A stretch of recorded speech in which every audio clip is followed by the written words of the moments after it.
How to check spam email in Gmail.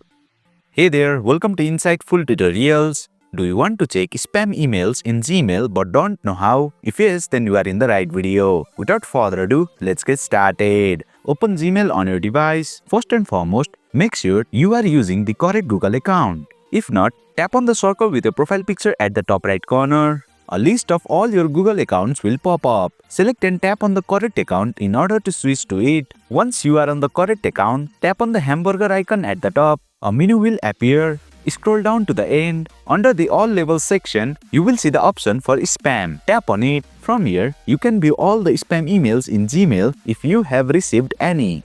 In my case, I currently have no spam emails, so it says nothing in spam. And boom! You have successfully learned how to find and view spam emails on Gmail. That's it for today's video. If you found this video insightful, please don't forget to hit the like button and make sure to subscribe to our channel for more insightful tutorials.